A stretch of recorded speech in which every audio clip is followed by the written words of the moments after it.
Top quality और consistent performance के लिए सिर्फ सिल्वर पंप नाम याद रखना।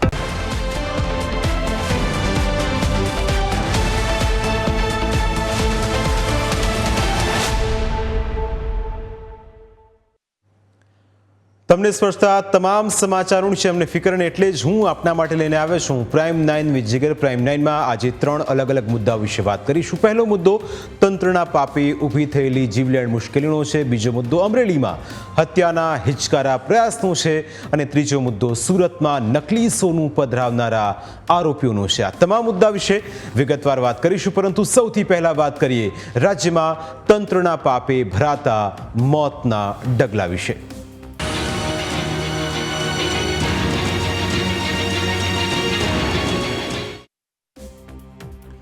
ગાંધીનગરમાં એક બાળક ઘરેથી નીકળ્યું પણ તેનો મૃતદેહ પાછો ઘરે પહોંચ્યો। અમદાવાદમાં થોડા દિવસ પહેલા એક બાઇક ચાલક ઘરે જઈ રહ્યો હતો પણ તેનો મૃતદેહ ઘરે પહોંચ્યો। ધાનેરામાં દર્દીને હોસ્પિટલમાં લઈ જવાતા હતા પરંતુ સમયસર ન પહોંચતા રસ્તામાં જ મોત મળી। આ ઘટનાઓ કોઈ સામાન્ય ઘટનાઓ નથી પણ બેદરકાર તંત્રના પાપની પોલ ખુલી રહ્યા છે।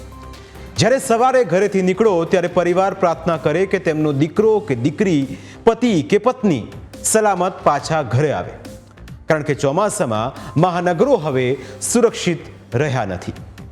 ઠેર ઠેર ભ્રષ્ટાચારના એવા વિશાળ ખાડા પડી ગયા છે કે લોકો હવે ખાડામાં પડી જવાથી મોતને ભેટી રહ્યા છે। 7 વર્ષનો માસૂમ દીકરો જેનું નામ કુલદીપ ભરવાડ છે, ગાંધીનગરના સેક્ટર 1માં રહેતો કુલદીપ ગત સોમવારે રાબેતા મુજબ ઘરેથી મિત્રો સાથે રમવા ગયો। કુલદીપ ઘરેથી સાંજે 4:30 વાગ્યાની આસપાસ નીકળ્યો હતો। 1-2 કલાક બાદ પરિવારને હતું કે હમણાં તેમનો દીકરો ઘરે આવશે, પણ દીકરો આવ્યો જ નહીં। અંધારું થઈ ગયું, ત્યારબાદ પરિવારની ચિંતા વધી ગઈ।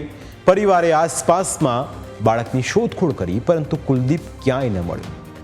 આખરે સેક્ટર 7 પોલીસ સ્ટેશનમાં કુલદીપના ગુમ થયાની જાણવા જોગ ફરિયાદ કરવામાં આવી અને આખી રાત ઘરની આસપાસના વિસ્તારમાં શોધખોળ સતત ચાલી રહી હતી।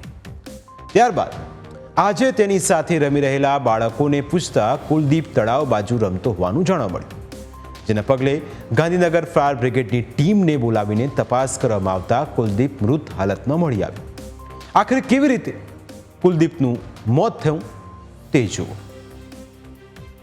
ગાંધીનગર મનપાની બેદરકારીએ 7 વર્ષના માસૂમ બાળકનો ભોગ લીધો છે। આ વાત છે સેક્ટર 1ની કે જ્યાં આગળ ગાર્ડન બનાવવાની કામગીરી ચાલી રહી છે અને ગાર્ડનની વચ્ચે એક નાનકડું તળાવ પણ બનાવવાનું આયોજન જે છે તે કરવામાં આવી રહ્યું છે, પરંતુ જે રીતે છેલ્લા કેટલાય દિવસોથી વરસાદ જે જોવા મળી રહ્યો છે અને વરસાદનું પાણીનો જમાવડો જે રીતે આ તળાવની અંદર જોવા મળી રહ્યો છે, ગઈકાલે સાંજે 7 વર્ષનું એક બાળક જે છે તે અહીંયા આગળ રમવા આવ્યું હતું અને રમ્યા બાદ તે પાણીમાં જે છે એટલે કે આ તળાવની અંદર તે લપસી જતા જે છે તેનું મોત જે છે તે નીપજ્યું છે। પરિવાર જે છે તે ગઈકાલથી જ આ બાળકને શોધખોળ કરતો હતો, પરંતુ આજે વહેલી સવારે લગભગ 9-9:30ના અરસાની આસપાસ સ્થાનિક લોકોએ જાણ કરી હતી કે એક મૃતદેહ જે છે તે આ તળાવની અંદર જોવા મળી રહ્યો, જેથી પરિવારે પણ જે છે તે અહીંયા આગળ આવીને તપાસ કરતા તેમનું સંતાન હોવાનું સામે આવ્યું હતું।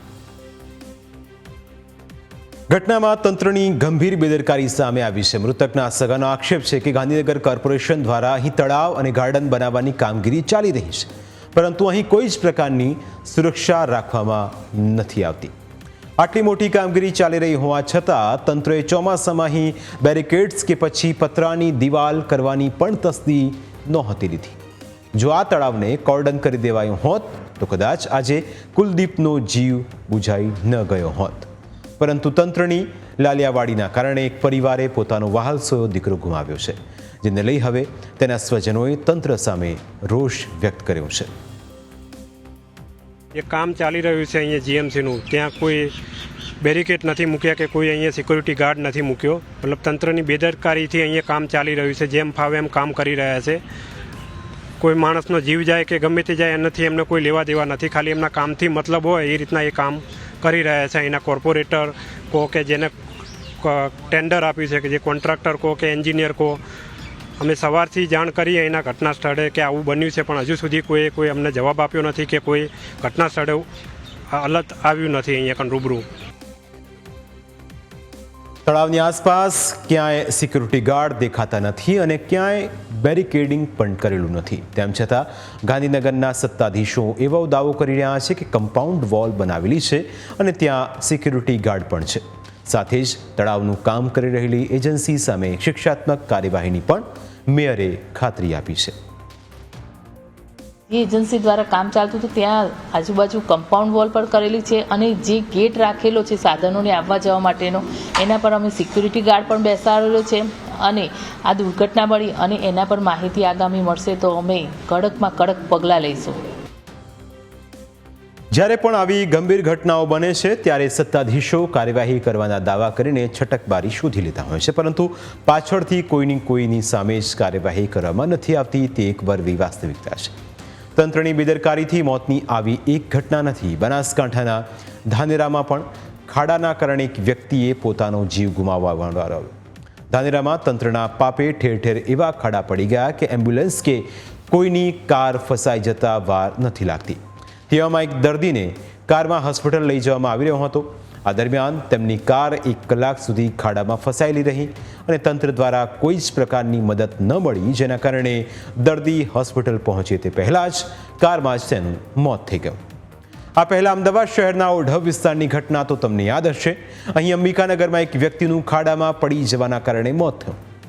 એટલે પાલિકાઓ અને મહાનગરપાલિકાના સત્તાધીશોએ ઠેર ઠેર મોતના ખાડા ખોદી રાખ્યા છે. લોકોની જિંદગીની તંત્રના અધિકારીઓને જાણે કોઈ જ કિંમત નથી. ગરીબ પ્રજા સાથે શું કામ આવી મોતની રમત રમાય છે તે પણ એક સવાલ છે. શું લોકો ટેક્સ ચૂકવે છે? એમનો ગુનો છે? કદાચ કોઈ એક વ્યક્તિનું મોત તમારા માટે સામાન્ય હશે, પરંતુ જે પરિવારે પોતાનું સ્વજન ગુમાવ્યું છે તેના માટે આ ઘટના સામાન્ય નથી. તમે તો આ ઘટનાને ભૂલી જશો, પણ જેમણે પોતાનું સ્વજન ગુમાવ્યું છે તે તમને ક્યારેય માફ નહીં કરે. તમે તો આવી ઘટનામાં કોઈ સહાય પણ નહીં કરો. ઠેર ઠેર રોડના કામમાં ભ્રષ્ટાચાર તો ખૂબ થયું છે. આ ખાડા જ કહી આપે છે, પણ આ ખાડામાં પડી જવાથી કોઈ મોતને ભેટે તો તેના માટે સહાયના રૂપિયા પણ તમે નહીં આપો, કારણ કે માનવતા તમારામાં હવે મરી પરવારી છે. તંત્રની બેદરકારીથી મોતની દરેક ઘટનામાં કાયદાકીય કાર્યવાહી થવી જોઈએ. કામ સંભાળવાની જેની જવાબદારી છે તેમને સસ્પેન્ડ કરીને જેલના સળિયા પાછળ પણ ધકેલવા જોઈએ. તો જ આ પ્રકારની ઘટનાઓ અટકાવી શકાશે. નહીં તો દર વર્ષે મોત પર મોત થતા રહેશે અને તંત્ર યોગ્ય પગલાં લેવાના બદલે હાથ પર હાથ ધરીને બેસી રહેશે. વર્ષ 2019ના એક રિપોર્ટ પ્રમાણે ગુજરાતમાં ખાડા અને ગટરમાં પડવાના કારણે 122 લોકો મોતને ભેટ્યા હતા. આ રિપોર્ટના આધારે નિષ્ણાંતો કહી રહ્યા છે કે અંદાજે સરેરાશ 100 લોકો તંત્રની બેદરકારીથી આવી દુર્ઘટનામાં મોતને ભેટે છે. એટલે કે દર વર્ષે 100 જેટલા પરિવારો પોતાના નિર્દોષ સ્વજનોને ગુમાવે છે. તેમાં હોય છે તો ફક્ત તંત્રની બેદરકારી. એક બેરિકેડ લગાવવામાં તંત્રનું શું જાય છે તે સમજાતું નથી. મોટા મોટા વાહનો ખાડામાં ફસાઈ જાય તેવી ઘટનાઓ રોજ બને છે. તેમ છતાં તંત્ર સાવ સસ્તા પ્રકારના થીગડા મારે છે અને ઘણી જગ્યાએ તો વર્ષોથી જે પ્રકારે ખાડા હતા તેમના તેમ જ છે. અને ચોમાસામાં આ ખાડા લોકોના જીવ લેવા માટે જાણે કે આતુરું હોય છે. અમદાવાદના ન્યૂ શાહીબાગ વિસ્તારમાં એક સ્કૂલ બસ ખાડામાં ફસાઈ ગઈ. નાના ચિલોડા નજીક એએમસીના પાપે સ્કૂલ બસ ખાડામાં ફસાતા એક તરફ નમી ગઈ.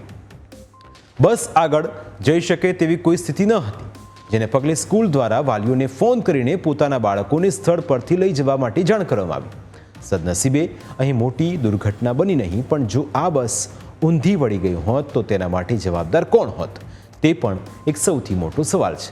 કારણ કે ખાડા માટે જવાબદાર કોર્પોરેશન તંત્ર પોતાના માથે કોઈ જવાબદારી લેવા માટે તૈયાર નથી. એસી ઓફિસમાં બેસતા બાબુઓને ફક્ત રૂપિયા દેખાય છે. લોકોની સમસ્યા ઉકેલવામાં તેમને કોઈ જ રસ નથી અને તેનું જ પરિણામ છે કે આજે લોકો ભોગવી રહ્યા છે. હકીકતમાં તો દર વર્ષે કરોડો રૂપિયાનું બજેટ રસ્તા પાછળ ફાળવવામાં આવે છે. જો તંત્ર ધારે તો ફક્ત 5 વર્ષની અંદર શહેરના દરેક રસ્તાને આરસીસી બનાવી શકે છે, પણ જો એવું કરે તો કટકી બંધ થઈ જાય, કોન્ટ્રાક્ટર્સ અને અધિકારીઓને ભૂખા મરવાનો વારો આવે. કદાચ એટલે જ સાવ છેલ્લી કક્ષાની ગુણવત્તાના રસ્તા બનાવી દેવામાં આવે છે અને તેના કારણે લાખો લોકો રોજ પરેશાનીનો સામનો કરી રહ્યા છે. આશા રાખીએ કે ઘટનામાં જે પણ જવાબદાર અધિકારીઓ અને એજન્સીઓ તેની સામે કડકમાંથી કડક કાર્યવાહી થાય, કારણ કે કોઈની જિંદગી એટલી સસ્તી નથી કે તમારા પાપના કારણે લોકોને મોતના મુખમાં ધકેલવાનો વારો આવે. પ્રાઇમ 9માં સમય થયો છે બ્રેકનો. બ્રેક બાદ વાત કરીશું અમરેલીની.